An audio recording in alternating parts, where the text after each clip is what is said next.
of workers' salary. And later on the show, battle for the 10th National Assembly leadership heats up as Governor Uzodinma says APC nomination for positions, not imposition. I'll be hanging out with Babajide Kolade Otitoju and Tari Udufookon. So if you're ready, let the hangout start now.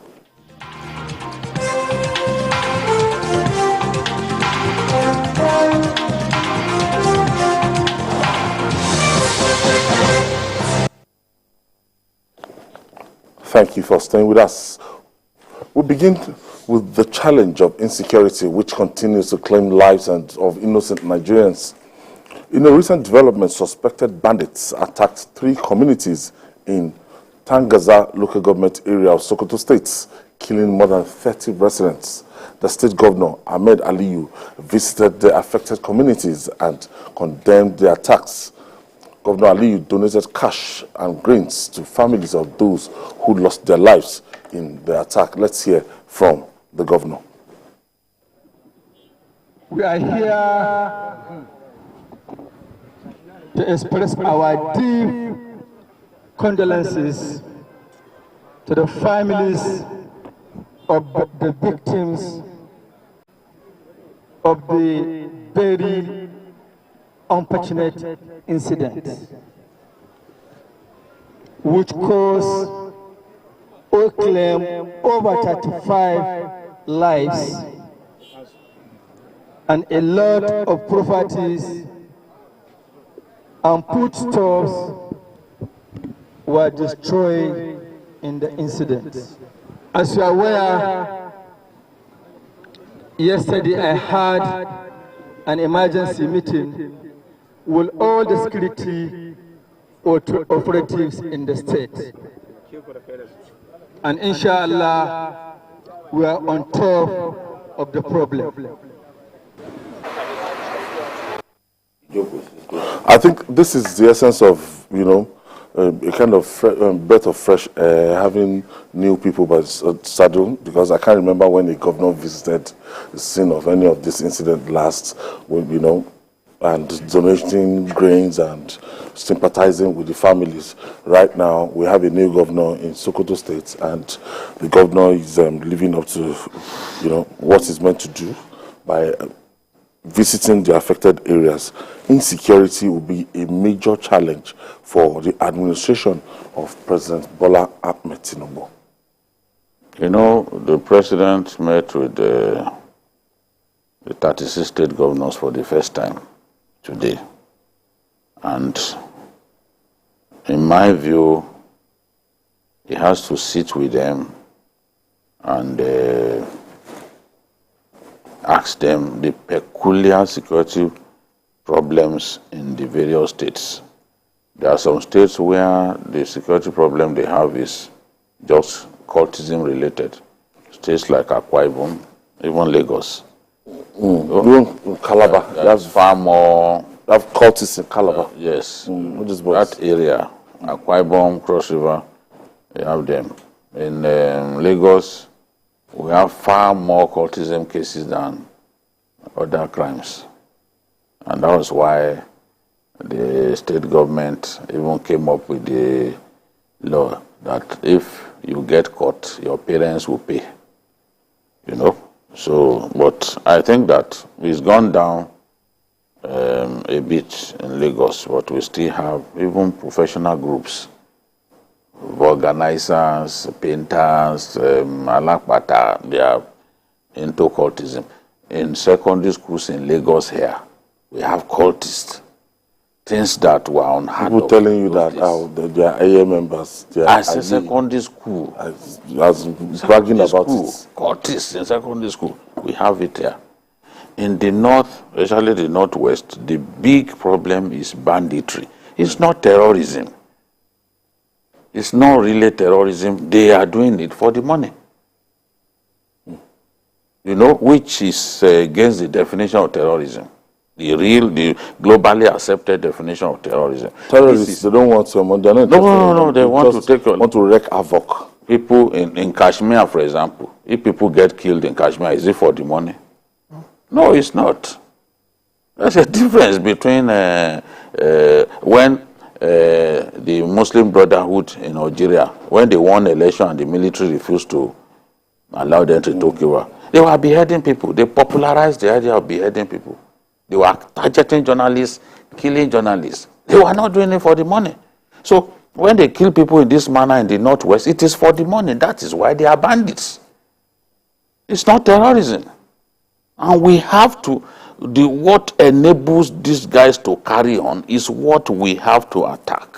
We have to know their modus operandi, what is really propelling them, because killing 30 people, burning houses, burning cars, just because people refuse to pay you levies. You levy people because they refuse to pay, you went and wasted 30 people.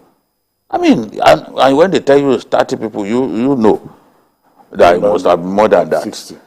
This is not the first time they will kill our people because our people refuse to pay levy. There was a time they killed 88 people in Kebbi State. It was because the farmers resisted them. The farmers were not used to it. What people are already used to in some parts of the Northwest and even Niger, when they took it to Kebbi, it was strange to them that to harvest my crop, I have to pay you levy. And they tried to resist them, but they wasted people. This is what has happened in Sokoto. That whole area, especially the areas bordering Niger Republic, the local government of the former governor, Tairu Bafarawa, Isa, all of those places are no-go areas. No-go areas. So, under the new administration, these governors must sit with the president and say, okay, these are the security problems I have in my state. These are my own suggestions. How can you help us to solve these problems? We must do something. We can't continue with the way they were killing people in the last administration. There has to be a breath of fresh air. And going simply to commiserate with our people is not the solution. I want to see decisive action taken to put an end to the nonsense. Not simply to sympathize after the enemy has killed our people and gone. That's why the Sultan was angry the other day and was criticizing the army. That it is after these people have left that you will see them, they now show up. I think the Sultan is there. No, it may be. Look, it looks like him. That is the state. Yes. It's the state, so. That's the Sultan. Yeah, that's the Sultan. That's the Sultan. It's terrible. It's a big... This thing has gone on for too long. This country is under-policed. Of course. These areas, there are some areas that you see that you don't have no trace of security presence at all. What we see in Lagos and other urban areas that we see policemen around and everything is not something you see in these areas. So terrorists, bandits will take their time. They will operate for hours without anybody. Unrestrained. It's not something anybody can argue about. And Nigeria as a country is under policed. I recall my stay up north. There are places you will be for weeks. For example, there was a time we had reasons to be in Jibia town of Jibia local government in Katsina State. And it's on the border, towards the border with Nigeria. And I recall that one of us made a remark that, God forbid anything happens here. We've not seen security men, be it soldier or police, for weeks. But they have their local arrangement as regards law and order. But that will not suffice in situation of attacks. And that confirms to us that there is need for, like Vikeo said, there is need for this administration to do some things very decisively. And talking about what does happen in Sokoto, you recall that a few weeks back, similar incident played out in Kaduna again. And former Governor Nasir El-Rufai battled banditry till his last day in office. So much so that when he was leaving, he charged the incoming governor to be prepared to face that menace. And I want to agree with you that sometimes it is good to have new hands new sheriffs in town. The new man in Kaduna, Senator Sonny Uba, is a known advocate of state police.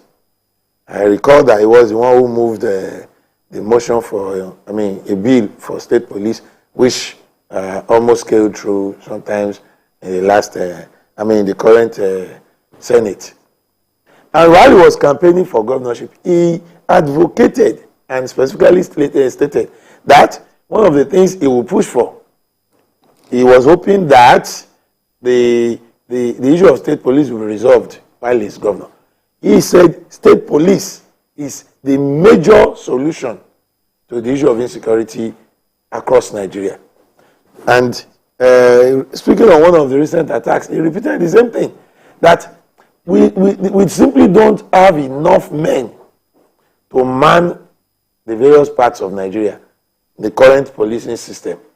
But he feels that if we can encourage state police and other such arrangements, it will help tackle the issue of insecurity. Because you must understand, like we were just told, banditry appears to be quite different from terrorism. And whatever people do for money, it's always difficult to make them stop it. If they are doing it for a particular ideological reason, the moment you are able to convince them that the ideology is wrong or it is misplaced, there is possibility that they will let go.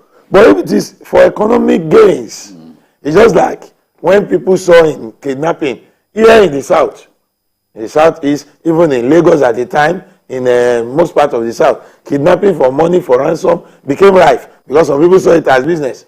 The Evans of this world copied it from the north and turned it to a mega box business. But the moment the people in the northwest realized that from cattle rustling, they can move to even human rustling, which is what they are now doing.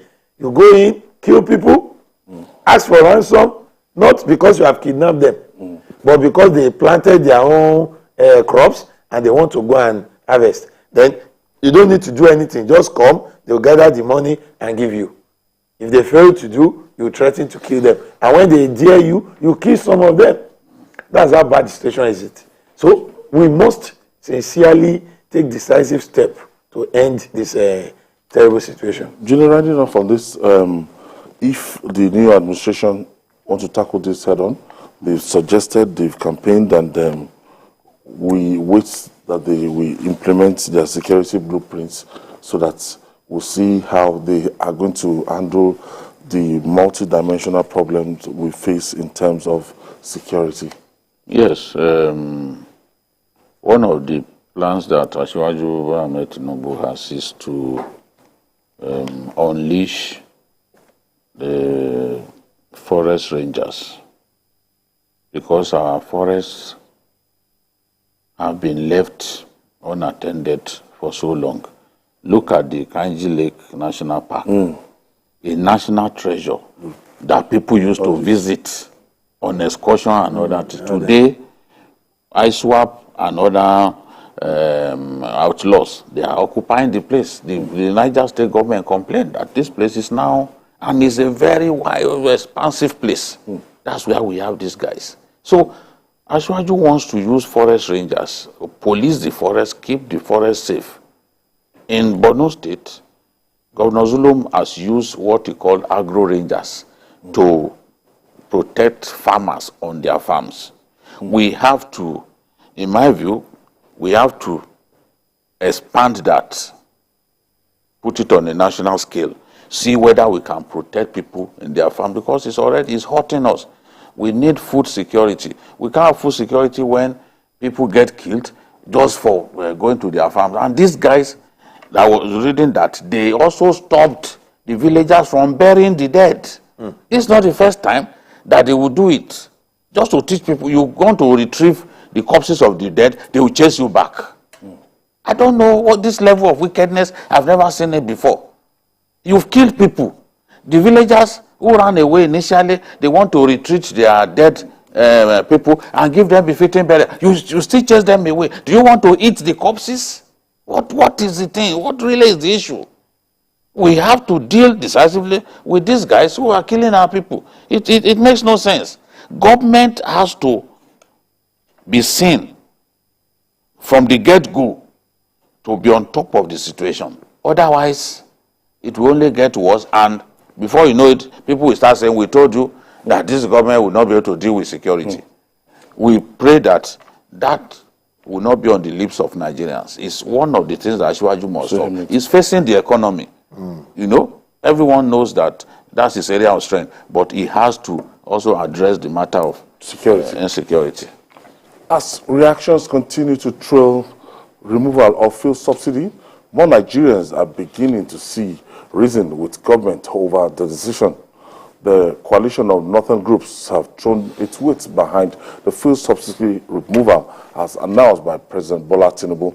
Spokesman of the coalition, made up of 150 civil society organizations in the north, Abdulaziz Suleiman, insisted that the 2.91 trillion naira spent by the federal government on petrol subsidy between January and September 2022 is largely responsible for the country's dwindling public finances. Meanwhile, Oyo State has begun moves to implement measures that will cushion the effects of subsidy removal on the citizens by reviewing salary of civil servants in the state. Dari, let's start from the civil society organization and looking at a strike was averted, and this is now time for the government to sit down and look at what can we do in terms of palliative that will affect everybody.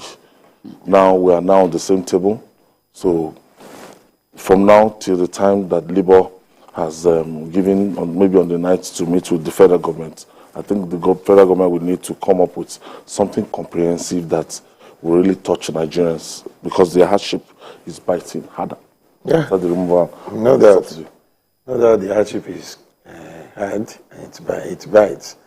And then also, you'll agree that it's been mixed reactions trailing this removal of subsidy. But one thing appears to be mutually accepted, and that's the fact that it seems Nigeria just want to see the other side of subsidy. What if we don't have this subsidy again? What happens? We've been told so many reasons why subsidy should go. Now it's gone. Okay, what's next? We'll suffer some hardship for some time. All right, let's see how it goes. But what are the long-term gains? That's what Nigerians are waiting for. And that's where my concern is.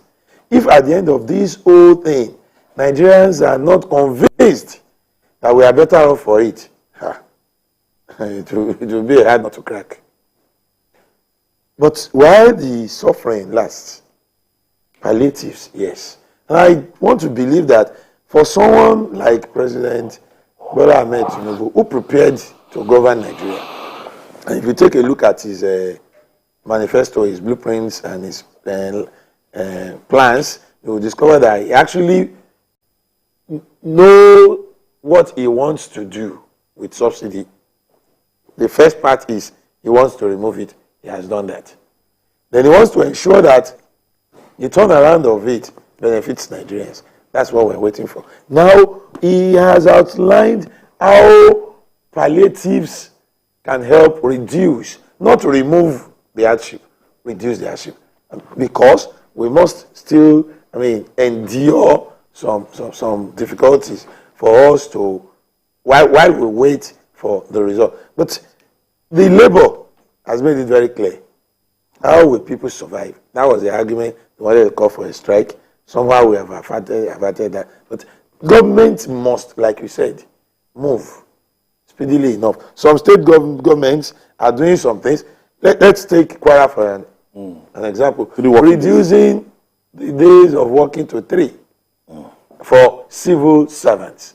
There are people who don't work in government, who are not civil servants, who are also being affected by the cost of transportation. The cost of transportation, it has reduced the cost of transportation for civil servants.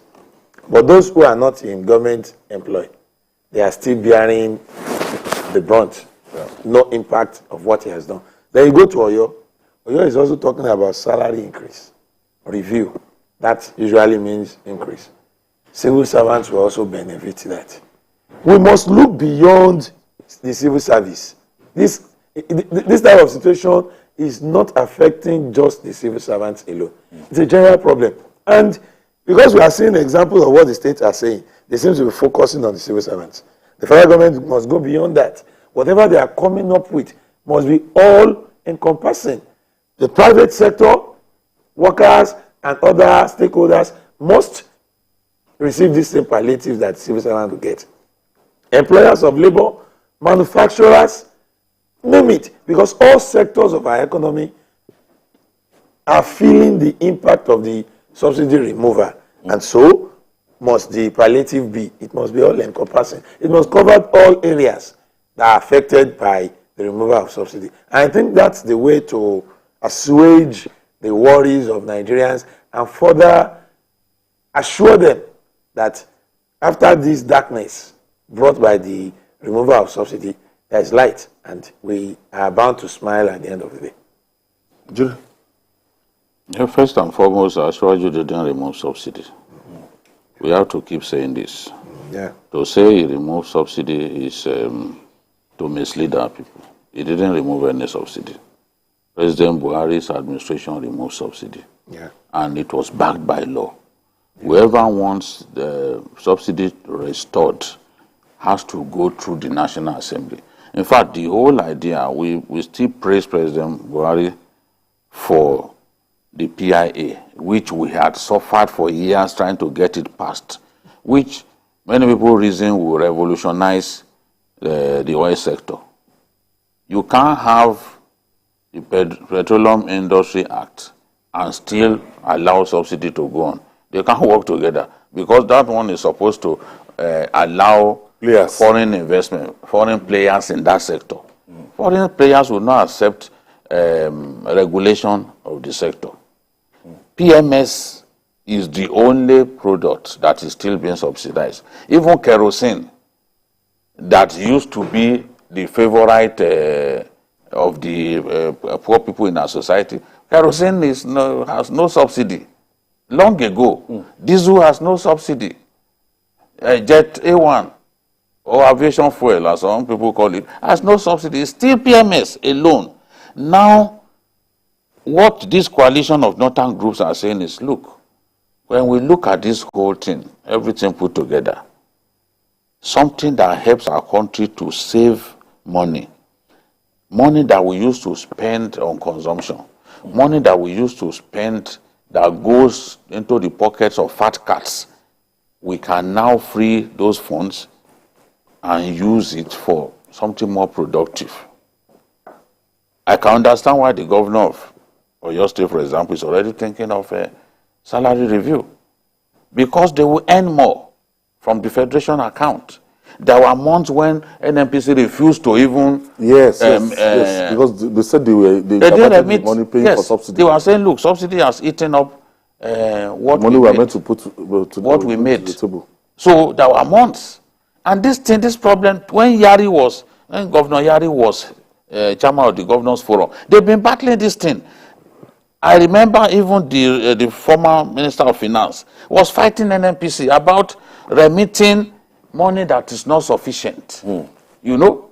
But an agency of government that unilaterally would take money by itself and say, okay, this money was not appropriated by the National Assembly, you take it from some sales that you recorded and use it to go and pay subsidy bill. I mean, I've never seen such a thing. Where did they derive the power to, on their own, not just determine the subsidy bill, but pay the subsidy bill from the money that they made? Whereas the law says whatever the revenue generating agencies make shall be shared between the three tiers of government. So we have issues with that. I'm confident that at the end of the day, yes, the pain will be shared.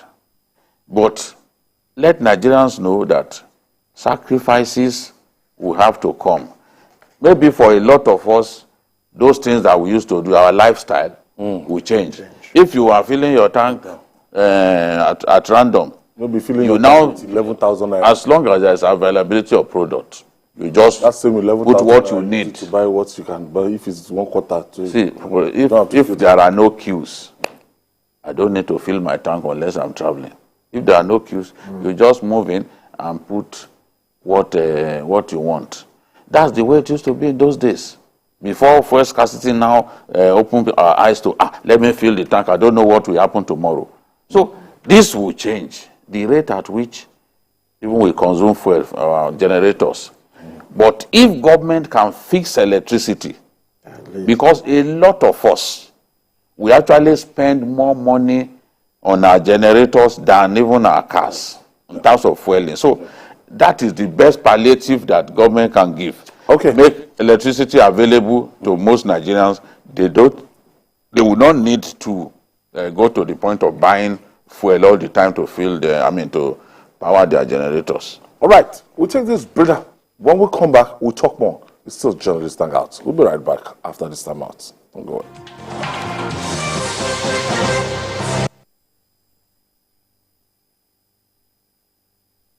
The 10th National Assembly beckons, and at its helm, a leader of unwavering resolve and unyielding dedication, Senator Godswill Akpabio, a beacon of hope for a brighter Nigeria. From the halls of governance to the Senate floor, Senator Akpabio's journey has been one of fearless leadership and steadfast commitment. His vision for a prosperous Nigeria echoes through his every action, from commissioner to governor, from senator to minister. Senator Akpabio's remarkable journey has left an indelible mark on Nigeria. His uncommon transformation has reverberated across the nation, earning him the nickname Uncommon. Beyond his remarkable accomplishments, Senator Akpabio's heart beats for the unity of our great nation. Today, as he aspires to be the Senate's president of the 10th Senate, Senator Akpabio's unyielding passion for an egalitarian Nigeria fuels his vision for a united nation, where every citizen's voice is heard and respected. Support Senator Godswill Akpabio for the Senate President of the 10th Senate and join the movement for a united Nigeria, where our shared aspirations become our collective reality. You're heading home from work. In the busy traffic, your car breaks down. Car horns blast. Your car is pushed aside. You call for help. Phone battery blinks and dies. You take a cab. Few miles, tire bursts. What a day. Frustrated, sweating, and tired. Nearing home, darkness envelops the street. Wow! Just one house is bubbling with life. Brilliant lights, loud music, smiling wife, all welcome you. We alone have light? Yes, it's JRB Solar Energy Systems, my anniversary present to us. No matter how dark life is, the sun is gonna shine on everything you do. JRB solar inverters, batteries, solar panels, solar streetlights and more. Telephone 0906 752 1111. Email sales@jrbsolar.com. JRB, the sun is gonna shine on everything you do. Get ready for an inspiring journey into the world of Nigerian media and the life of one of its brightest stars. Introducing Becoming the Queen of Talk TV, the highly anticipated debut book from Moriah Afolabi Brown, the host of Nigeria's #1 breakfast show, Your View. With over 2,300 episodes of Your View under her belt, Moriah is known as the Nigerian Queen of Talk. Her passion for speaking up for women has made her an influential figure in the media industry, both locally and internationally. In her first published book, Moriah takes readers on a journey through her remarkable career, chronicling her life story and swift rise to success. Mark your calendars for June 2023, when this one-of-a-kind book will be unveiled to the world.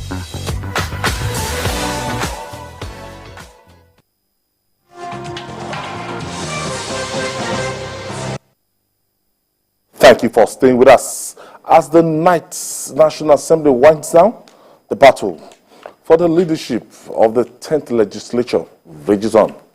The choice of the ruling All Progressive Congress, APC, for the leadership positions is also causing ripples. The governor of Imo State, Hope Uzodinma, says APC nominations for the National Assembly leadership positions does not amount to imposition.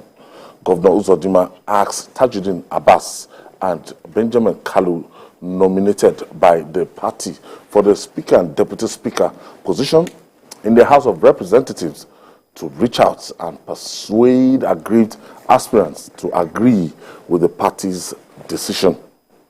Jide, on the 13th, we are going to have the election, and the president will do his proclamation on the 10th assembly.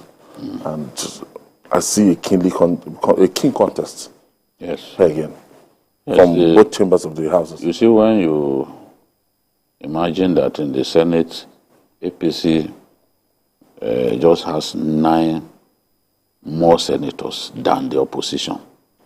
You know, we've never been in this kind of situation. And that's why those of us who are saying this election is not as bad as the opposition is painting it, we have our reasons. We've never, since the Obasanjo years, never had this kind of situation whereby the ruling party just has 9 members more than the opposition in the Senate. So the ruling party will have to negotiate. You have to, you cannot, they do not have 2/3 majority. In the past, PDP used to have 2/3 majority. You just claim majority. Yes. You don't have, what you just have is a simple majority. There are key decisions that require much more than a simple majority for you to achieve your goal. So where you are confronted with that kind of situation, you must talk to the other people and get their buy-in. Otherwise, that goal of yours, you cannot achieve it. And talking about this one too, is similar to in fact, it's worse in the House of Reps, because the opposition actually has more people in the House of Reps than the APC. So, where you are confronted with that kind of situation, you know that you are going to be working not just with your own colleagues to hammer out any critical deal. You must work with the opposition. The opposition has become a lot more important during, at this time, the 10th National Assembly, than at any time in our history. And it's thanks to the conduct of the presidential election. No, the presidential election and the National Assembly were held the same day. If the presidential election is the worst in our history, as they want us to believe, how come opposition elements reaped bountifully from the worst election in our history than at any time in our history? I mean, this is commonsensical. People should ask these questions. It shows that the election was credible to a very large extent for the opposition to win more seats than the ruling party in the House of Reps, and in the Senate for the opposition to just be behind the ruling party by just a few. In fact, they were lucky. Some of those reruns was what helped APC to actually win more seats. It will have been narrower. So this is the thing. Now, I agree with Governor Uzodinma that at this stage, the candidates that the party has picked must work with their colleagues, because the chambers, the House of Reps chambers, on the day of proclamation, it is the lawmakers' show. President Tinubu will not step in there and say, look, this is the person that you must do. No, they have to conduct their show their own way. So they have to talk to their colleagues and get them to buy their ideas. Barry? Well, it's their show, like BK said. And the APC, with 59 senators, closely trailed by PDP with 36. Opposition. While other opposition parties having the remaining 14. You discover that should the opposition come together, it's going to be 59 against 50. And if you now take a look at the division, so to speak, in APC currently, Yari is still insisting he's in the race. That's 1 minus 59. Izunazo is running. That makes 2. Ojus or Kalu, that's 3. And at least each one of them will have 1 supporter. That will be 6 out of 59. So it's putting the APC in a very, very tight corner. If the leadership of the party and the senators being supported by the party fails to negotiate, discuss, and romance other senators. Because the real thing will happen on the floor of the Senate. Whatever the party has done now is to say, look, we are suggesting these people for you. Work with them. So if Akpabio and Barao has the support of all APC senators and the opposition decide to vote elsewhere, he will be winning with only 9 votes. Now that he has some of them saying no, we don't think this suggestion by the party is good. It's a tough one. So, and we should give it to all the nominees of the party. They are not resting on their horse. They are moving around, and it is good that they've been able to convince some opposition, because when you see Akpabio moving, you will see specifically some SDP senators with him that I have noticed. So he's been able to convince. Beautiful bride. So he's been able to convince opposition senators. So he should do more of it till the very last moment. He must not take his nomination by the party as the in thing. All right, joining us for more discussion on this is a member-elect of the House of Representatives representing Idiato North and South Federal Constituency of Imo States, Ikenga, Ugochinyere, Ikwegonu. Thank you, Honorable, for joining us.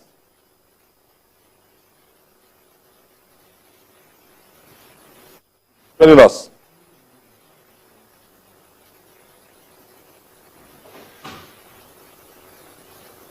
Can you hear us? Can you hear me? Honorable Ugochinyere. Yes, thank you for joining us. Okay, I think we are trying to establish a connection with Ikenga, Ugochinyere. Julie, so next week is the D-Day. We waited, and the House of Representatives, I think they had their final session today. Yes. Maybe tomorrow the Senate will have their own final session, and the House will be dissolved, and the proclamation will be made next week. You know why this could turn out to be the most intriguing in our history? This proclamation of the Senate will come first. The election of the Senate will come first. The election in the House of Reps could be impacted by what happens in the Senate. If Yari carries the day, for example, because in politics, let's not rule anything out or rule anything in. We are not members of the Senate, and we've seen turn around suddenly on the election day in the National Assembly. If Yari carries the day, and Abbas is his brother from the same Northwest, do you foresee that the House of Reps members will still go and vote for to now have a situation in which both the Senate President and the Northwest House of Reps Speaker? So there is no way that if that happens, it will not impact on the contest in the House, or it will just change the complexion of the contest in the House of Reps. So the race remains dicey. And I can see that Akpabio is not resting on his laurels, he's moving, he's working hard. The same thing with Tajuddin Abbas, and Honorable Kalu, Benjamin Kalu. They are really working their socks off. It shows, when you read stories, you see the places that they are going to. They are trying to back the support of the party that they have with their own endeavor, their own hard work, because they know that this is not done and dusted. Whoever says this is done and dusted does not understand politics. No. When we were speaking with our friend Awal the other day, he was saying, look, the senators, they are not thinking about religion. Because someone like Uzo, you didn't mention Osita Izunaso when you were, he's still very much in the race. So there are still many APC elements who have refused to step down. and support the choice of the party. So maybe before the real contest, they would fast track and ramp up efforts to convince people. But as things stand, there are still many of them in the race. In the House of Reps, there are still no less than 6 of them in the race. And in the Senate, there are still many in the race. Let's establish connection with Ikenga Gochire. Thank you for joining with us, staying with us, Honorable.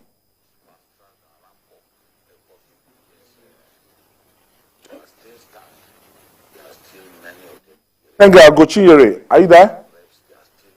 Can you hear me? Let's establish connection with Ikenga Gochire. Thank you for joining with us, staying with us, Honorable. Let's ask the question.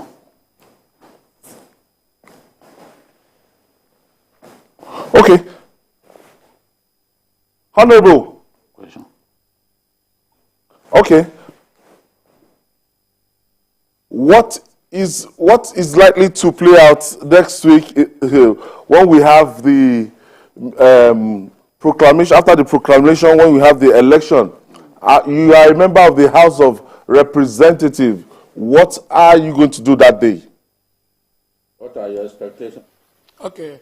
The connection is a bit poor, but let me start by I followed your conversation since today, and I want to also correct you that there is nowhere is also written in the rule book that the election should or is going to hold after the Senate voting. There's an amendment to the rules now and the Constitution. The clerk and the deputy clerk can conduct the proceedings.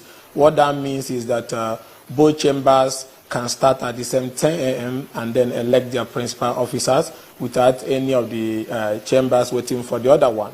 But it's also important that to avoid the situations you are projecting about Yari, that is why adhering to the zoning formula is also very critical to avoid a situation that there will be exclusion that will affect peace and stability that is needed for governance. Because you don't want to have a situation where you're going to have a Muslim president, a Muslim vice president, a Muslim Senate president, a Muslim speaker, a Muslim CJN. I guess that's why most lawmakers elect agree that the zoning formula that is on the table comes with some level of inclusivity, and if you disagree with that, then you must be offering the zones concerned something better, not to worsen the situation. But we may not have a stressful election on June 13, going by the fact that most lawmakers are already tilting towards the candidature of Tajudeen Abbas and Benjamin Kalu. As of yesterday, if you watch the recent development that has started coming in from the state caucus meeting that Tajudeen Abbas and Benjamin Kalu kick-started yesterday, we had the North Central, and something very beautiful happened yesterday. Out of the 92 lawmakers elect that you have in the Northwest states of Sokoto, Kebbi, Zamfara, Kaduna, Kano, Katsina, and so on and so forth, 74 of them supported and pledged their vote to Tajudeen Abbas and Benjamin Kalu at Ladi Kwale Hall of Sheraton Hotel. And North Central also at Transcorp Hilton, same yesterday, they met with Tajudeen Abbas and Benjamin Kalu. And out of 51 lawmakers elect that you have in North Central, 32 pledged their vote and their support to Tajudeen Abbas and Benjamin Kalu. So in all, from Northwest and North Central, out of the 143 lawmakers elect that you have, 106 have signed up for Tajudeen Abbas fiscally at that meeting. As I speak to you, that of Northeast is going to commence soon. And that of South-South and Southeast and Southwest, which is a comfortable zone for Tajudeen Abbas and Benjamin Kalu, will hold tomorrow. In all, by the time we are done by tomorrow, we are looking at 290 lawmakers elect pledging their votes to Tajudeen Abbas. So it's going to be a landslide victory. And this is not coming not because the ruling party selected them, but because both even in the opposition today, all of us, majority of us, has agreed that we need a competent leadership. We need a leadership that is inclusive.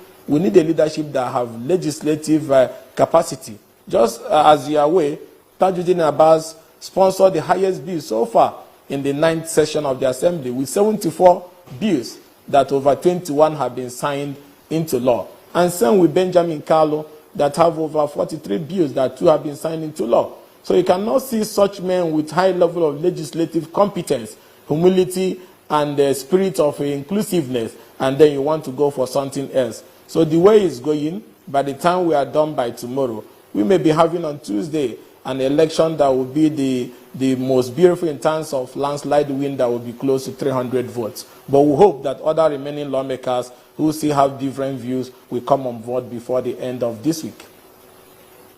You've never worked with Honorable Dr. Tajuddin Abbas. What did you see in him as a member-elect just going to the House of Reps? What did you see in him that makes you to believe that he's the best choice for the job? Well, it's very clear. First of all, you need to look at the character of the man, Tajuddin Abbas. This is a classroom teacher from 1981 to university lecturer, where he founded the Department of Banking and Finance in Nuhu Bamali Polytechnic, Zaria, and Kaduna State University, before getting elected as a member of the House of Representatives on the platform of CPC. He was the deputy chairman on legislative compliance that worked with the chairman to draft the rules that guides that committee. When he was re-elected again under the platform of APC, he headed the Committee on Solid Minerals. It was Tajuddin Abbas working with the then Minister for Solid Minerals that worked out the mining reforms that we have today. And then when he came back again, that also under APC, he became the House Committee Chairman on Land Transport. And you saw the innovation and the support and the legislative support they gave to the Transport Ministry that helped in the rail revolution that we're having today.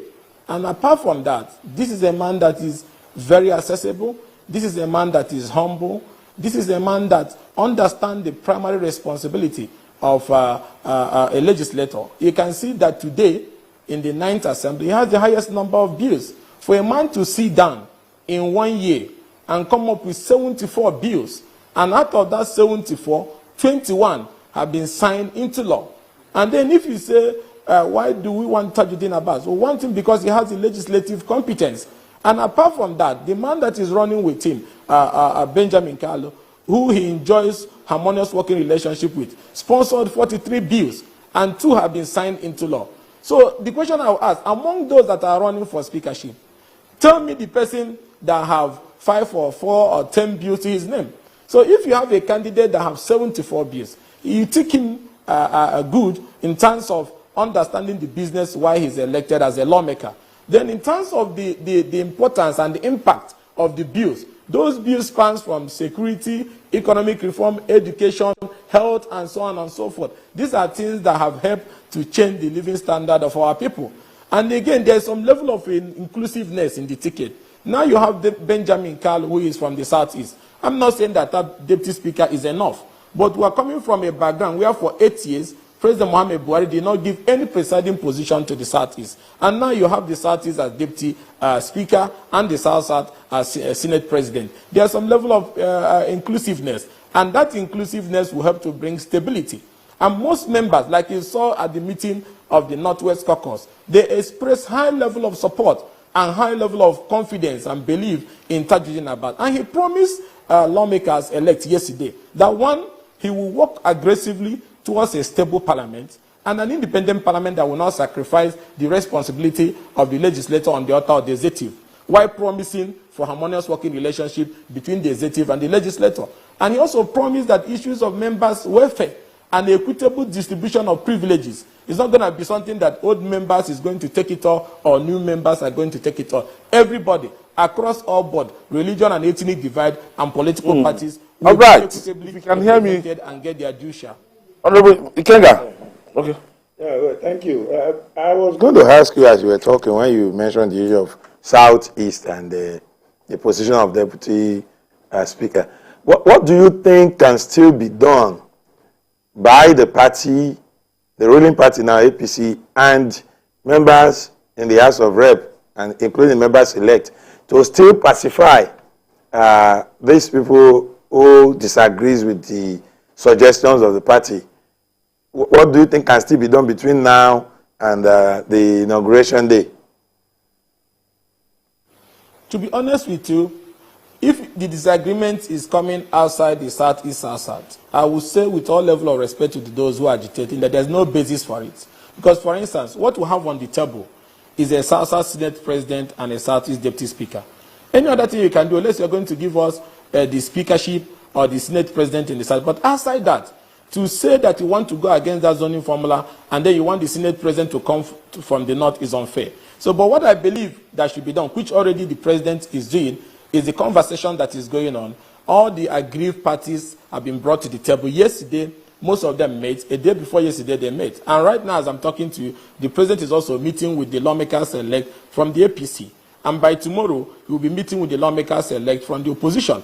So this conversation is aimed at arriving at a stability decision, a consensus decision, give and take. Of course, there will be give and take in terms of getting those people who are involved included in a way that they will have no reason to continue with the agitation that they are carrying. But the agitation, as long as it has to do with swapping this position all back to the North, is baseless. Because how do you want a situation where at the end of the day, even though I'm not playing religious politics, but how do you want to swap the position that at the end of the day, you have a Muslim president, Muslim Senate president, Muslim vice president, Muslim speaker, Muslim CGN. I don't think that will help instability. So that is why I say they should put the nation forward. They should understand that Nigeria belongs to all of us. Every zone must be included. The North Central have been given the position of the Secretary to the government or the Federation. The Northeast have the Vice President. The Southwest have the Presidency. The Northwest have the Speakership. The South have the Senate President. The Southeast is even the one that is going home with something that is not what they had expected, but they have the Deputy Speakership.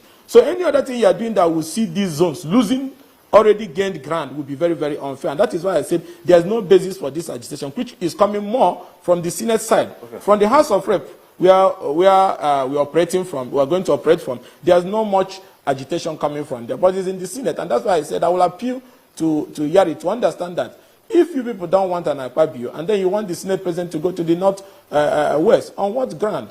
What about the spirit of accommodation? What about the spirit of oneness and equitable distribution to have everybody on the table? So that's why I feel that agitation as a... All right, Honorable. To me is baseless. Yes.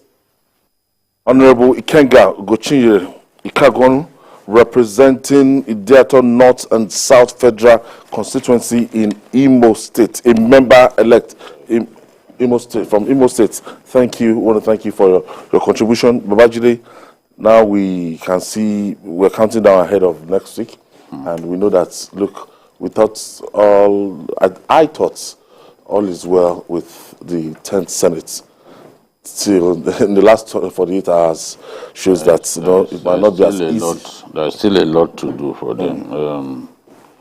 Everyone at a point, people will say, this one is on my side, this one is on my side. It is no one can tell what will happen on election. The day. Yes. Because in 2015, we all thought Gbajabiamila would win. Yeah. It was at the last minute that the people settled for Dongara. We lost with 7 votes or so. There's a lot to do. Okay. Barry. Yeah, well, listening to Honorable Ikenga gave me the impression that all those who are concerned too knows what to do. It will be too bad for the ruling party should we have a repeat of what happened in 2020. That is not planned. All right, Barry Odufo. Thank you. And Babajide Kolade, thank you as usual, as always. And that's our offering today. Join us tomorrow for another episode of the program. You can watch the repeat broadcast tonight at 11 p.m. Join us this Sunday from 1:30 to 3:30 p.m. for Journalist Hangout on Sunday. We're on YouTube, youtube.com/TVC News Nigeria. I'm Ayodele Ozubakun. See you tomorrow.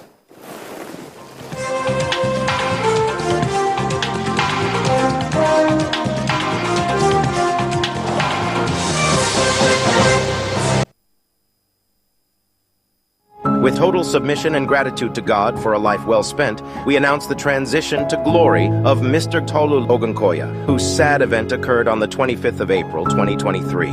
Burial events are as follows. Service of songs comes up at the Redeemed Christian Church of God, the Sanctuary, Tom Allen Center, Stratford, London. Date Tuesday, the 6th of June, 2023 at 6:30 p.m. Funeral service takes place at Greenacres, Epping Forest, Kiln Road, North Weald, Bassett, Essex, United Kingdom on Wednesday, the 7th of June, 2023 at 11 a.m. There will be a night of tributes on Tuesday, the 13th of June, 2023 at Sheba Center, 20 Mobolaji, Bank Anthony Way by FCMB at 5 p.m. This will be followed by a commendation service on Thursday, the 15th of June, 2023 at the Chapel of Christ, The Light, IPM Road, Alausa at 10 a.m. He is survived by wife, children, brothers, uncles, aunts, and cousins.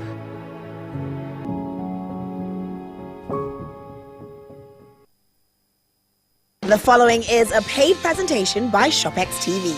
Do you spend the night trying to get comfortable? Your knees rub bone on bone. Your back and hips ache. You wake up in pain? Not anymore. ShopX TV is proud to introduce the Contour Legacy Pillow, the patented, ergonomically designed tapered leg pillow that naturally fits the contours of your legs, knees, and thighs to help align your spine and alleviate pain.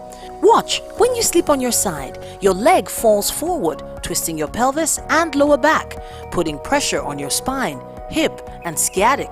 But the Contour Legacy Pillow cushions your knees and cradles your legs, relieving stress on joints while restoring your lower back alignment. Sleeping on your side, your leg comes over and puts you out of alignment, causing lower back pain, hip pain, even knee pain.